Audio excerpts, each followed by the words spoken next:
একটি মেয়েকে পটাবার জন্য আমি বিতর্ক করেছিলাম।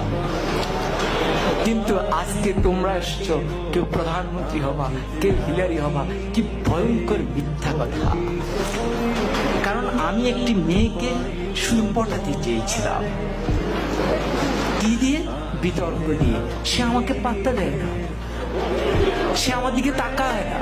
আমি তখন 8ম শ্রেণীতে পড়ি, শুধু তার দিকে একবার তাকাবো, কি সে কৌশল, কিন্তু সে তাকায় না। পরে ভাবলাম বিতর্ককে আশ্রয় করি, সেখানে যদি দাঁড়ায় তাহলে মেয়েটি মনে হয় আমার দিকে তাকিয়েই থাকবে। এই আশায় আমি বিতর্ক করেছিলাম। এরকম আশা নিয়ে একবার আমি সিলেট যাচ্ছিলাম। তখন আমি আর 8ম শ্রেণীর বালক নই, এয়ারপোর্ট স্টেশন থেকে উঠেছি। তো যাওয়ার সময় ট্রেন, সকালে সিলেটের ট্রেন, আমি উঠলাম।